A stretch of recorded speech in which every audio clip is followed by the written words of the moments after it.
నమస్కారం అందరికీ. మన ఇంటికి దృష్టిదోషాలు రాకుండా ఉండేందుకు పెద్దలు గుమ్మడికాయను కట్టమని చెప్తారు. కానీ ఏ గుమ్మడికాయ కట్టాలి, ఏ రోజున కట్టాలి, ఏ సమయంలో కట్టితే ఫలితం ఎక్కువగా ఉంటుంది, ఇవన్నీ చాలామందికి తెలియని విషయాలు. ఈరోజు వీడియోలో గుమ్మడికాయ కట్టే శాస్త్రోక్త సమయం, సంప్రదాయం, విధానం సింపుల్గా వివరించబోతున్నాం.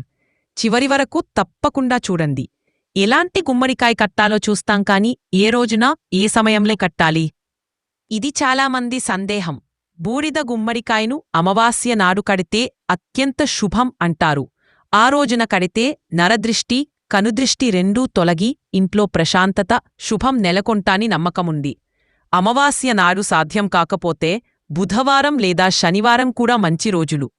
రోజైనా సూర్యోదయానికి ముందే గుమ్మడికాయను కట్టాలి. సూర్యోదయం తర్వాత కడితే శుభఫలితం తగ్గి మిశ్రమ ఫలితాలు రావచ్చని పెద్దలు చెప్పితారు.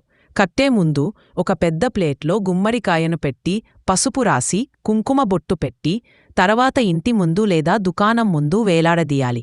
ఇలా చేస్తే ఇంటికి తలుపులు దాటి రానియని, దృష్టిదోషాలన్నీ తొలగిపోతాయని.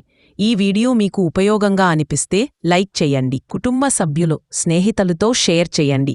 ఇలాంటి మరిన్ని ఆధ్యాత్మిక, సంప్రదాయ విషయాల కోసం మా ఛానల్ను సబ్స్క్రైబ్ చెయ్యండి.